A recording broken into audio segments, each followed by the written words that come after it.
Me llamo Héctor Salinas Moreno. Tengo 49 años trabajando como guardia de seguridad en el Cementerio General de La Paz, Bolivia. Llevo 24 años custodiando este lugar, caminando entre sus tumbas milenarias durante las noches más oscuras y silenciosas, vigilando que ningún vándalo profane las sepulturas, que ningún ladrón robe las flores o los ornamentos de bronce de los mausoleos antiguos, que ninguna alma viva perturbe el descanso de los cientos de miles que yacen bajo esta tierra sagrada del altiplano. He visto de todo en estas décadas. Rateros desesperados arrancando placas de metal para venderlas como chatarra, jóvenes borrachos que entraban como desafío en noches de luna llena y salían corriendo aterrorizados por sus propios miedos, indigentes buscando refugio del frío brutal de las noches paceñas entre los mausoleos que ofrecían algo de protección contra el viento helado que baja de las montañas nevadas. Soy un hombre práctico, formado en el escepticismo que da trabajar con la muerte diariamente, donde los muertos son simplemente cuerpos descomponiéndose bajo tierra, donde no hay misterio sino solo biología y tiempo convirtiendo personas en polvo y huesos. Nunca creí en almas en pena, ni en apariciones, ni en esas historias que los otros guardias contaban durante las largas noches de invierno sobre sombras que caminaban solas entre las tumbas o voces que susurraban nombres desde los nichos sellados. Para mí, todo era producto del miedo ancestral a la muerte, de la imaginación trabajando horas extras en la oscuridad, de mentes sugestionadas por el entorno fúnebre donde trabajábamos. Pero hay una noche que destruyó esa certeza, una noche del 2 de noviembre, Día de Todos los Difuntos, cuando según la tradición boliviana los muertos regresan a visitar a sus familias, una noche que me enseñó que este cementerio, construido sobre terreno que fue sagrado para los aymaras mucho antes de que llegaran los españoles, guarda secretos que desafían toda lógica racional y toda explicación materialista. Era un sábado de noviembre, el día después del Día de Todos los Santos, cuando las familias paceñas habían pasado todo el día primero decorando las tumbas de sus seres queridos con flores de cempasúchil, velas de colores, fotografías enmarcadas, comida favorita del difunto, coca y alcohol para el viaje espiritual. El cementerio había estado abarrotado durante todo el día, miles de personas llenando cada pasillo entre las tumbas, música de bandas tocando, vendedores ambulantes ofreciendo flores y velas, niños corriendo entre las sepulturas en un ambiente que mezclaba duelo con celebración de forma única a nuestra cultura andina. Pero ahora, pasadas las 8 de la noche cuando oficialmente cerrábamos las puertas principales, el cementerio estaba vacío. Las familias habían ido a sus casas, los vendedores habían recogido sus puestos, y solo quedábamos nosotros, los guardias nocturnos, para vigilar durante las siguientes 12 horas hasta que abrieran de nuevo al amanecer. Éramos 3 esa noche, yo, mi compañero Edmundo Quispe, una aymara de 52 años que llevaba casi 30 años trabajando aquí y que a diferencia de mí sí creía en las tradiciones ancestrales sobre los espíritus y el más allá, y un guardia nuevo, Javier Medina, apenas 26 años, recién contratado hace 3 meses, todavía nervioso trabajando de noche entre los muertos pero necesitado del empleo. Comenzamos el turno con nuestra rutina habitual. Nos reunimos en la caseta de vigilancia en la entrada principal, una estructura pequeña de ladrillo con un escritorio de metal, sillas desiguales, un calentador eléctrico que apenas funcionaba, un televisor viejo que solo captaba 2 canales con imagen llena de nieve, y una cafetera que hacía café aguado pero caliente que era lo único que importaba en las noches frías del altiplano donde la temperatura podía caer bajo cero. Edmundo preparó el café usando agua hervida en una tetera sobre el calentador. Usamos el café instantáneo barato que comprábamos con nuestro propio dinero porque la administración del cementerio no proporcionaba nada. Añadimos azúcar generosamente para combatir el frío y el cansancio. Revisamos el equipo. Linternas de vereal y con baterías nuevas, radios portátiles Motorola sintonizados en la frecuencia que compartíamos los 3, silbatos metal para pedir ayuda en emergencias, varas retráctiles de goma que era nuestra única defensa si encontrábamos intrusos agresivos porque no estábamos autorizados a portar armas de fuego. Edmundo hizo su ritual acostumbrado. Sacó hojas de coca de una bolsa de tela que siempre llevaba. Las masticó lentamente mientras murmuraba una oración en aymara pidiendo protección a los achachilas, los espíritus de las montañas, y a los muertos que custodiábamos para que nos dejaran hacer nuestro trabajo en paz.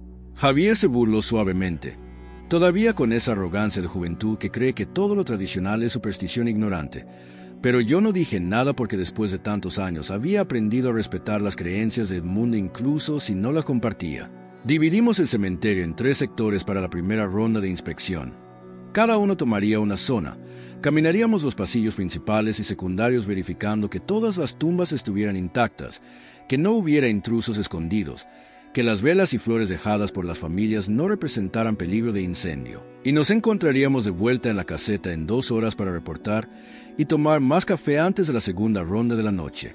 Me asignaron el sector norte, la parte más antigua del cementerio donde estaban enterrados los próceres de la independencia boliviana, las familias aristócratas del siglo XIX, los mineros del estaño que habían hecho fortunas y construido mausoleos elaborados que imitaban templos griegos o catedrales góticas en miniatura.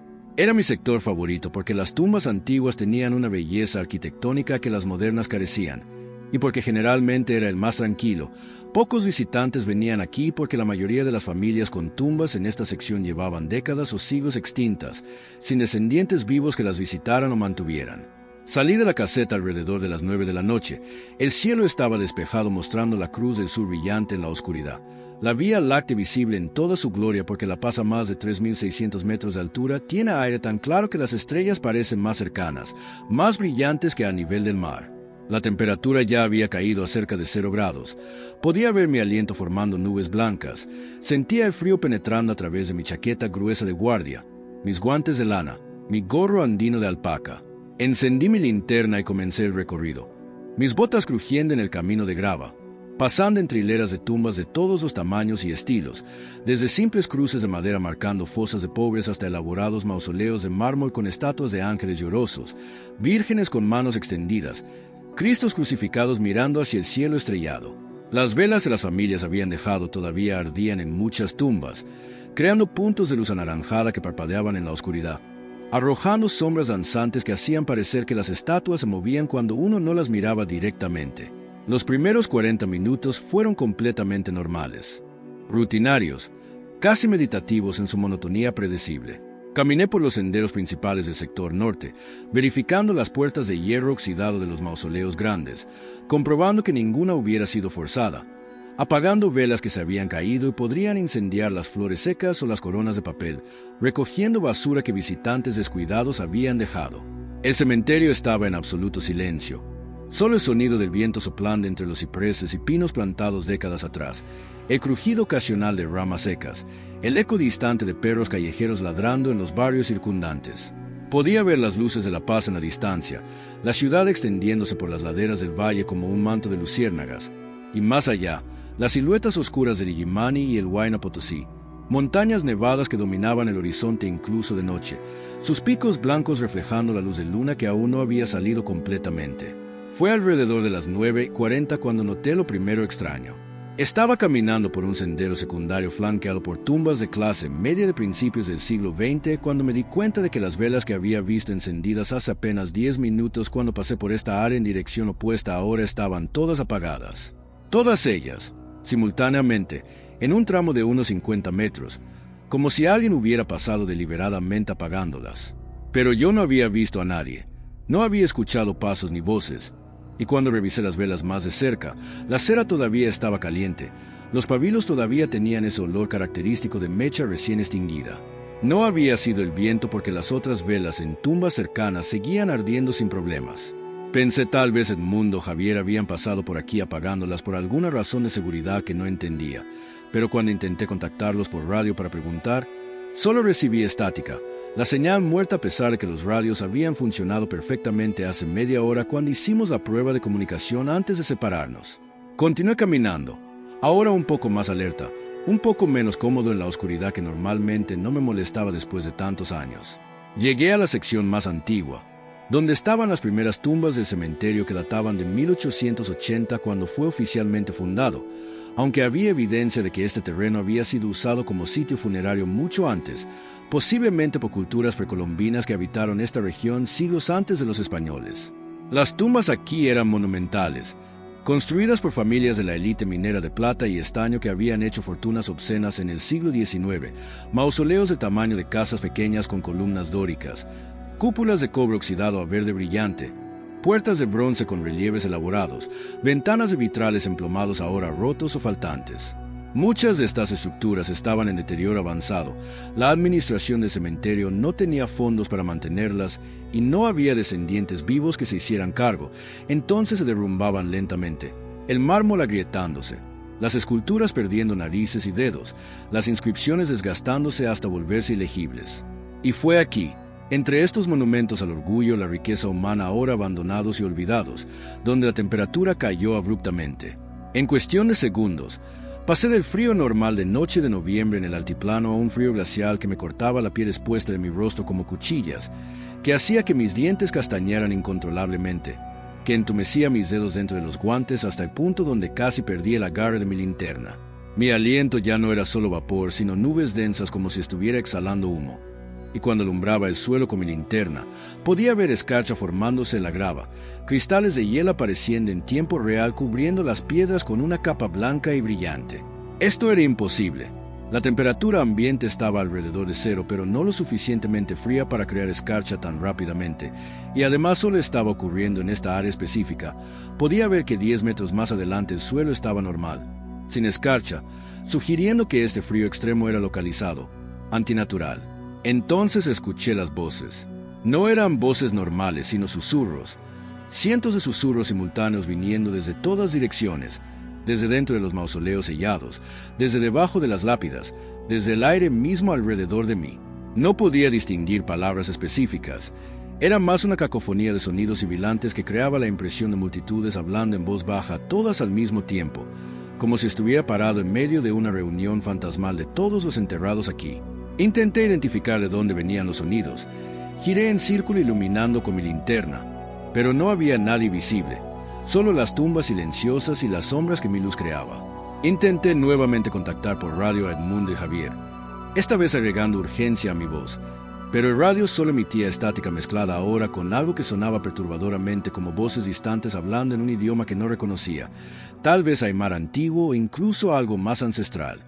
Decidí que era momento de abandonar esta sección y regresar hacia la caseta, reportar las anomalías.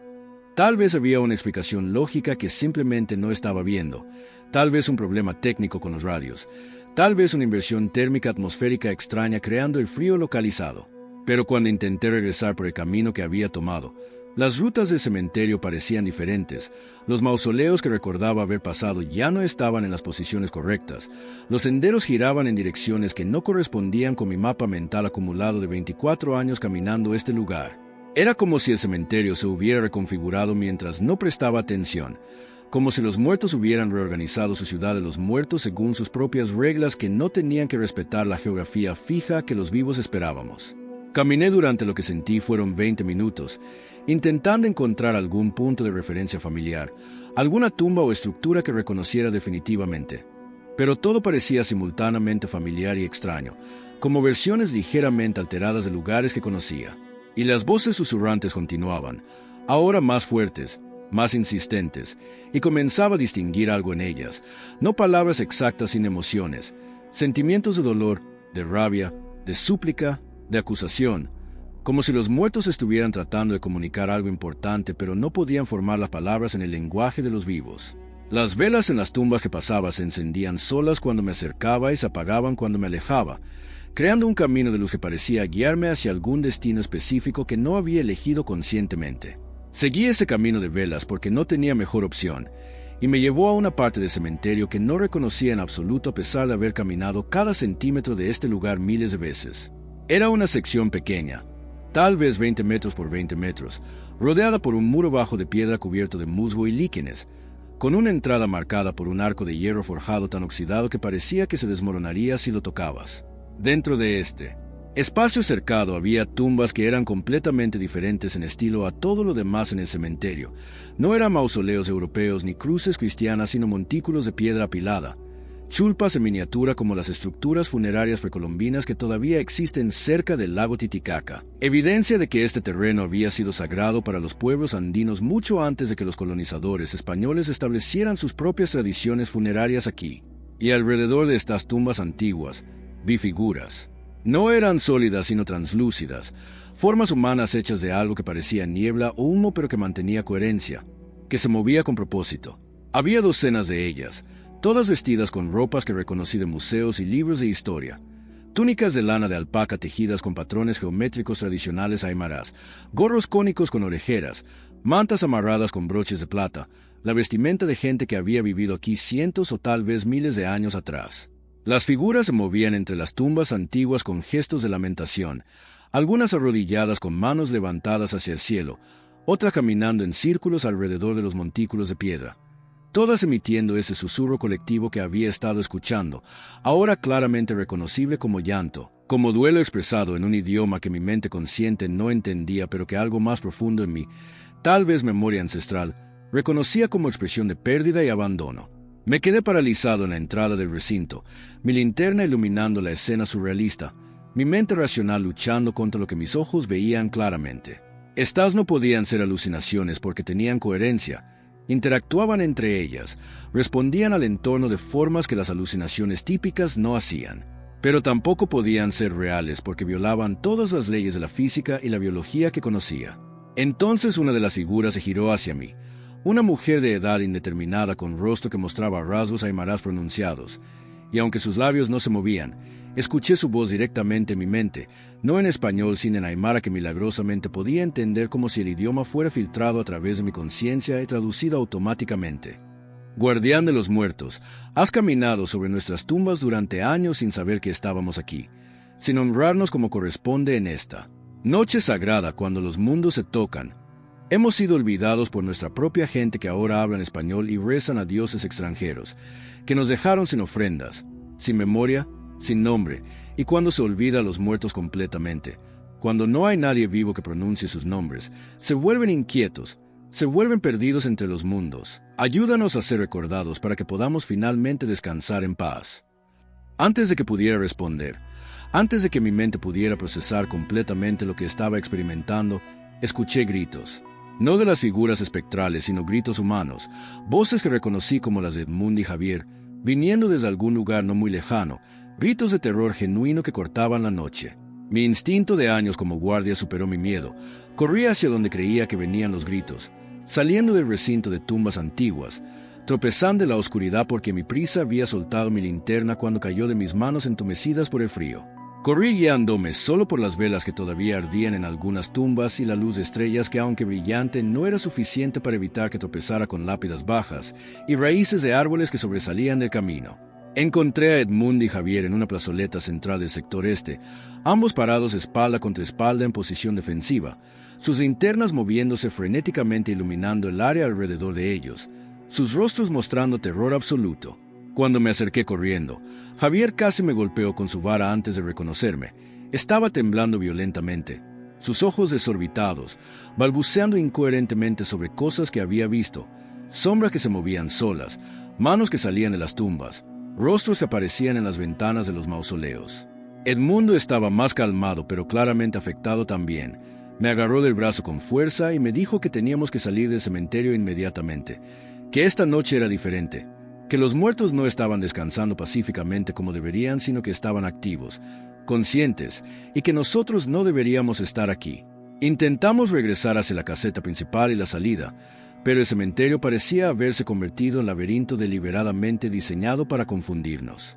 Cada camino que tomábamos nos llevaba de vuelta al mismo lugar o a áreas que no reconocíamos. Pasábamos las mismas tumbas una y otra vez en patrones imposibles. Javier estaba entrando en pánico completo. Sugería que saltáramos el muro perimetral en cualquier punto para escapar. Pero Edmundo le recordó que los muros tenían 3 metros de altura con alambre de púas en la parte superior, imposibles de escalar sin equipo. Estábamos efectivamente atrapados hasta que amaneciera o hasta que lo que fuera que estaba controlando este lugar decidiera dejarnos ir. Entonces las figuras aparecieron alrededor de nosotros, no solo las vestidas con ropas aymaras antiguas, sino mezcladas con otras de todas las épocas.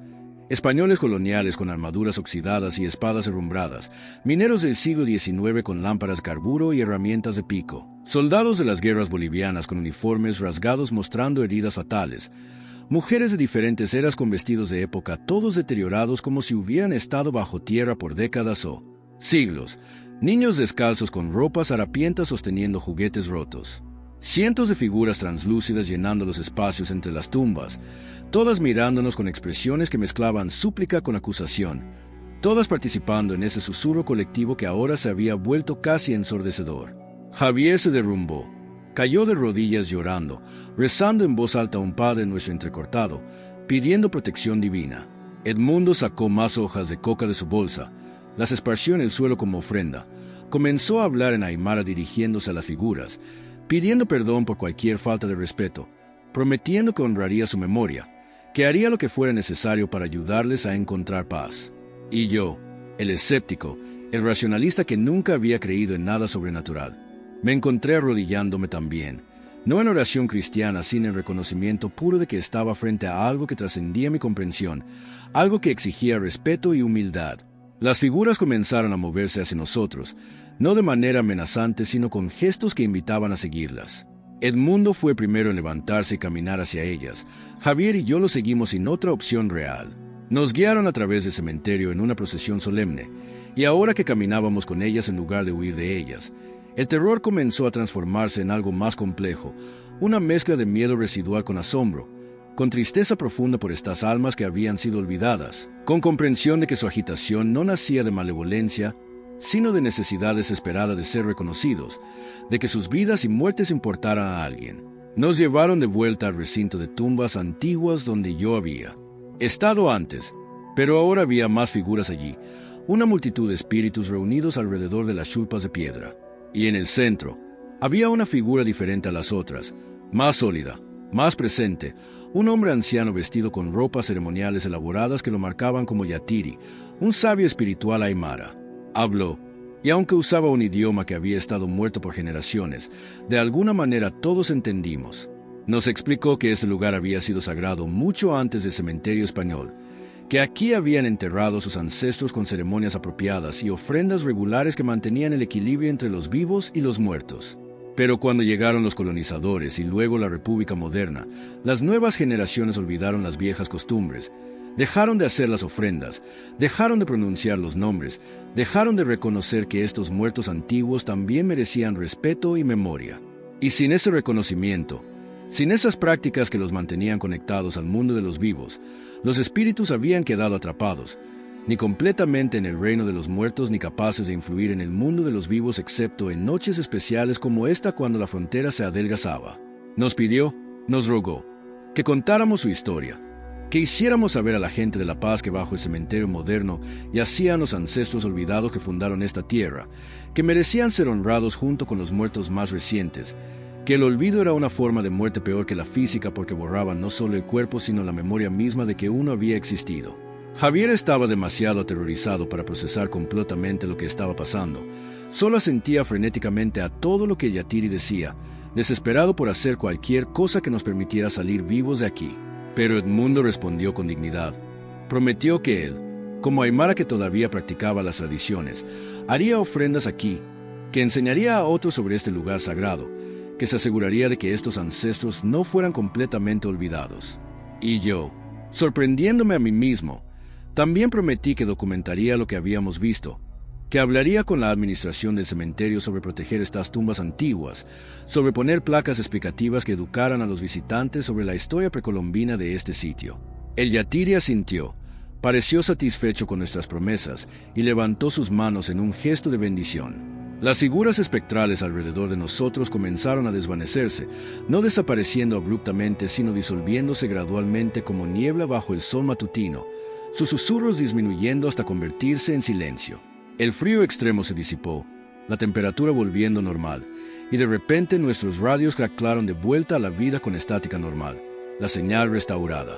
El cementerio volvió a ser simplemente un cementerio, las tumbas volvieron a ser solo piedra y tierra, los caminos volvieron a su configuración familiar que podíamos navegar sin problema. Nos encontramos parados en el recinto de tumbas antiguas, ahora iluminados solo por la luz de estrellas y las velas distantes que todavía ardían en tumbas modernas. Revisamos nuestros relojes. Descubrimos que habían pasado 3 horas desde que nos separamos, aunque había sentido como apenas 1 hora. Tiempo que aparentemente funcionaba diferente cuando los mundos se superponían. Regresamos a la caseta de vigilancia en silencio, cada uno procesando lo que habíamos experimentado, sabiendo que habíamos compartido algo que cambiaría nuestra comprensión de la realidad para siempre, pero que sería casi imposible explicar a otros sin sonar dementes. Terminamos el resto del turno sin más incidentes paranormales, El cementerio permaneció tranquilo hasta el amanecer cuando abrimos las puertas principales para los primeros visitantes del día. Hicimos nuestro reporte de guardia. Documentamos que habíamos completado nuestras rondas sin encontrar intrusos o daños, omitiendo completamente los encuentros sobrenaturales porque sabíamos que reportarlos oficialmente solo resultaría en que nos consideraran no aptos para el trabajo o bajo influencia de sustancias. Javier renunció una semana después. Me dijo que no podía seguir trabajando en un lugar donde había aprendido que los muertos no descansan tranquilamente, que hay cosas después de la muerte que la religión y la ciencia no explican adecuadamente. Lo entendí perfectamente. No intenté convencerlo de quedarse. Edmundo cumplió su promesa. Comenzó a hacer ofrendas regulares en el recinto de tumbas antiguas, pequeñas ceremonias con coca, alcohol y oraciones en aymara que había aprendido de sus abuelos. Invitó a otros aymaras de la ciudad. Algunos vinieron escépticos, pero salieron creyentes después de sentir la paz que emanaba de ese lugar ahora que estaba siendo honrado apropiadamente. Gradualmente, lo que había sido un rincón olvidado del cementerio se convirtió en un sitio de peregrinaje menor para gente que valoraba mantener vivas las tradiciones ancestrales. Yo también cumplí mi promesa. Hablé con la administración del cementerio sobre la importancia histórica de la sección antigua. Proporcioné documentación que había investigado sobre el uso precolombino del sitio.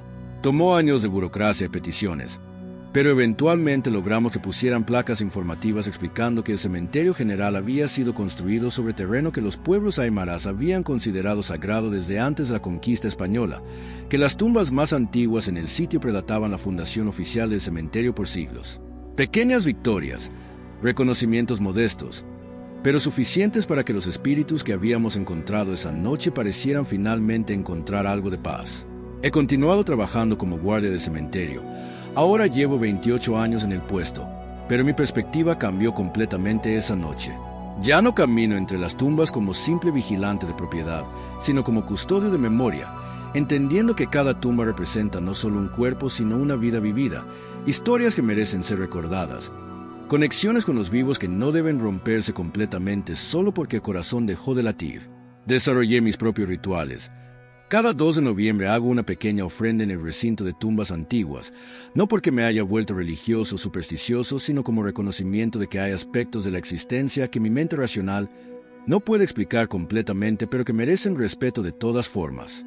He tenido otras experiencias en estos años desde aquella noche, nada tan dramático como el encuentro con cientos de espíritus, pero sí momentos donde he sentido presencias, donde he escuchado susurros que no tienen fuente física, donde he visto sombras moverse de formas que la luz y las leyes naturales no explican. Pero ya no me asustan.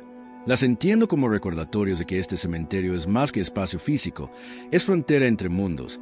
Es lugar donde el velo es más delgado y bajo circunstancias correctas puede levantarse brevemente permitiendo que los muertos y los vivos se comuniquen. Otros guardias que han trabajado aquí desde entonces han reportado sus propias experiencias, especialmente en fechas significativas como Todos Santos y Todos Difuntos, especialmente en el recinto de tumbas antiguas. Algunos renuncian como Javier, incapaces de manejarla, comprensión de que la muerte no es el final que creían.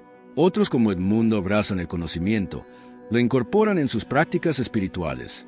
Y unos pocos como yo permanecemos en el medio, escépticos transformados en agnósticos respetuosos, no afirmando certeza sobre la naturaleza exacta de lo que experimentamos, pero reconociendo que fue real de alguna forma que trascienda alucinación o sugestión colectiva. Mi familia nota los cambios en mí. Mi esposa pregunta por qué ya no me burlo de sus creencias en santos y milagros, porque ahora participo en las ceremonias de Todos Santos que antes consideraba superstición folclórica. Mis hijos adultos notan que visito las tumbas de mis propios padres con más frecuencia, que llevo ofrendas, que paso tiempo hablándoles sobre eventos de mi vida como si todavía pudieran escuchar. No les he contado la historia completa de aquella noche porque sé que sonaría demasiado fantástica, pero han aceptado que trabajar tantos años entre los muertos me ha dado perspectiva diferente sobre la vida y la muerte, sobre la importancia de memoria y conexión que persiste más allá de la tumba.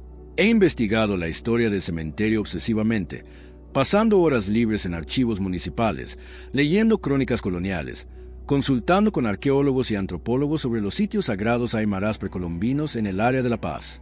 Y he confirmado que efectivamente, el terreno donde se construyó el cementerio general había sido lugar de enterramiento y ceremonia para pueblos andinos desde al menos el periodo Tiwanaku que data de hace más de 1000 años. Cuando los españoles llegaron, Construyeron encima siguiendo el patrón colonial típico de dominar lugares sagrados indígenas con su propia arquitectura y rituales. Y cuando Bolivia se independizó, el cementerio moderno fue establecido sin mucho reconocimiento de las capas de historia y sacralidad que existían bajo el suelo. He hablado con yatiris y amautas, sabios espirituales aymarás contemporáneos, y varios me han confirmado creencias tradicionales sobre lugares donde los muertos de diferentes eras se acumulan, donde las energías de siglos de duelo y memoria se concentran, donde la frontera entre el Caipacha, este mundo, y el Ucupacha, mundo de abajo, se vuelve permeable. Estos lugares requieren mantenimiento espiritual constante, ofrendas regulares y reconocimiento, porque sin eso los espíritus se vuelven cheamaca, inquietos y potencialmente problemáticos para los vivos que invaden sin respeto apropiado.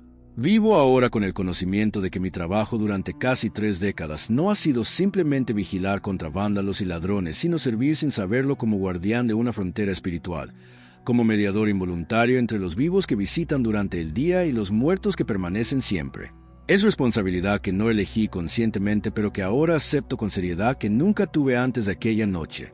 El cementerio donde los muertos no descansan se volvió menos literal después de que comenzamos a honrar apropiadamente los olvidados, pero sigue siendo lugar de poder, de memoria concentrada, de verdades sobre existencia que la vida urbana moderna prefiere ignorar. Esta es mi historia, mi testimonio de lo que encontré durante una noche de todos difuntos en el Cementerio General de La Paz, cuando el velo entre mundos se levantó y los ancestros olvidados demandaron ser recordados. No espero que todos crean. Sé que muchos descartarán esto como superstición andina o alucinación por hipoxia de altura o trauma psicológico de trabajar tantos años entre muertos. Pero Edmundo lo vivió también.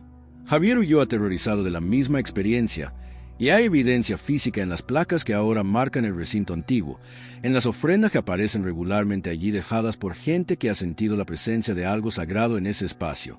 Solo espero que si alguna vez visitan un cementerio, especialmente uno antiguo construido sobre capas de historia, que lo hagan con respeto no solo a los muertos recientes, sino a todos los que yacen allí, incluyendo aquellos cuyos nombres se han borrado del tiempo, cuyas tumbas se han deteriorado hasta desaparecer, cuyas culturas fueron conquistadas y casi olvidadas. Porque los muertos no descansan cuando son olvidados completamente, cuando no hay nadie vivo que reconozca que alguna vez existieron, que sus vidas tuvieron significado, que sus muertes merecen ser lloradas y sus memorias preservadas. El olvido es la segunda muerte, la verdadera muerte, y es más cruel que la física porque borra incluso el hecho de que hubo una vida que perder. Los espíritus que encontramos esa noche nos enseñaron que la memoria es forma de inmortalidad, que ser recordado es seguir existiendo de alguna manera significativa, y que nuestro deber como vivos es mantener esas memorias, honrar a nuestros ancestros no por miedo sino por gratitud de que sus vidas hicieron posibles las nuestras. El cementerio donde los muertos no descansan es cualquier lugar donde los olvidados esperan desesperadamente que alguien, cualquiera, pronuncie sus nombres una vez más antes de que el silencio los consuma para siempre.